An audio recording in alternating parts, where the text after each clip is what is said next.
तिलेश्वर और लुणीवाल रे उद्घाटित है आम बैंक। बौद्ध जिला हरभंगा ब्लॉक तिलेश्वर और लुणीवाल ग्राम पंचायत रे मंगलवार राज्य सरकार एवं बैंक मिलित सहयोग रे आम बैंक सेवा कार्यक्रम उद्घाटित हो जाइछि।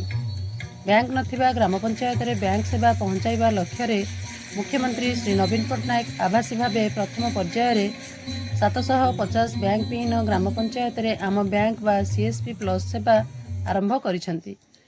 परवर्ती समय रे समस्त 4300 ग्राम पंचायत रे आम बैंक सेवा उपलब्ध हेबो।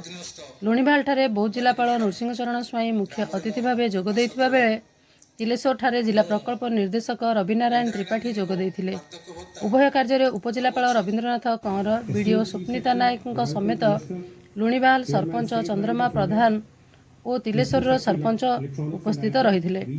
लुणीवाल ठारे आम बैंक परिचालक भावे गुप्तेश्वर प्रधान को दायित्व मिलिथिबा बेले तिलेश्वर पई श्री राकेश कुमार बेहेरा को नियुक्ति मिली। आम बैंक हेबा द्वारा ग्राहक माने 15 गोटी बैंकिंग सेवा पाई परिबे एवं वृद्ध, गर्भवती महिला एवं भिन्नक्षम लोकंक पई डोर स्टेप सेवा मिली परिबो। एही कार्यक्रम रे लुणीवाल एवं तिलेश्वर ग्रामर एसएचजी माँ माने उपस्थित रही। आम बैंक हेबा द्वारा लोकंको अधिक बैंक सेवा मिलिबा नै लोके माने खुशी व्यक्त करुछंती। बौद्धरू बद्रीनाथ सामल सहित हरभंगारू चित्तरंजन सिंह रिपोर्ट मो जिला।